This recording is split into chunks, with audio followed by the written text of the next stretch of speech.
भी लड़की को काबू करने का अमल लेके मैं बताऊंगा कि कैसे आप 7 दिन में एक मंत्र के साथ किसी भी औरत को अपने वश में कर सकते हैं, अपने पास बुला सकते हैं। वो आपकी हर जायज़ नजायज़ ख्वाहिश मानेगी। जैसा कि आपको सामने ये मंत्र नजर आ रहा है, ये मंत्र आपने देख लेना है। इसी तरह आपने ये मंत्र लड़की की तस्वीर लेनी है, जिस लड़की को आप पागल करना चाहते हैं अपनी मोहब्बत में। ये देख लें, तस्वीर भी आपके सामने, उसकी पिछली साइड पे आपने ये मंत्र लिख लेना है। फिर आपने वॉशरूम में चले जाना है, वहां पे आपने नंगे होके ना, मतलब कि आपने 103 बार 7 दिन लगातार रात के टाइम यानी कि 11 से 12 के दरमियान आपने इस मंत्र को पढ़ना है।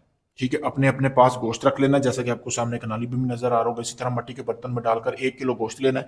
लेने के बाद आपने लड़की की तस्वीर के पीछे मंत्र लिखना है। लिखने के बाद आपने 103 मरतबा ये मंत्र पढ़ना है। पढ़ने के बाद फूंक लगानी है हर बार, और गोश्त पर भी लगानी है। लगाने के बाद जो गोश्त है वो आपने कब्रिस्तान में फेंक देना। जो लड़की की तस्वीर है वो आपने अपने बटवे में रख लेनी है। फिर दूसरे दिन ही उसी टाइम पे आपने अमल करना है, तीसरे दिन भी उसी टाइम पे करना है, यानी कि 7 रोज तक आपने एक ही अमल ये सेम ही टाइम पे करना है। ऐसे ही करना है जैसे मैंने आपको बताया। रोज गोश्त लेना है किलो, और वो कब्रिस्तान में फेंकना है। अमल के बाद आपने बिल्कुल चुपचाप आ जाना है। जैसे 7वां दिन होगा, चाहे आपकी भाभी, चाची, आपकी हमसाई, जिसके लिए भी आप ये अमल कर रहे थे, आप जिसको भी चाह रहे थे कि वो आपके बिस्तर पर आए, वो 7वें दिन खुद ब खुद बिना कुछ कहे आपको खुद आके आपको बिस्तर पर आने के मतलब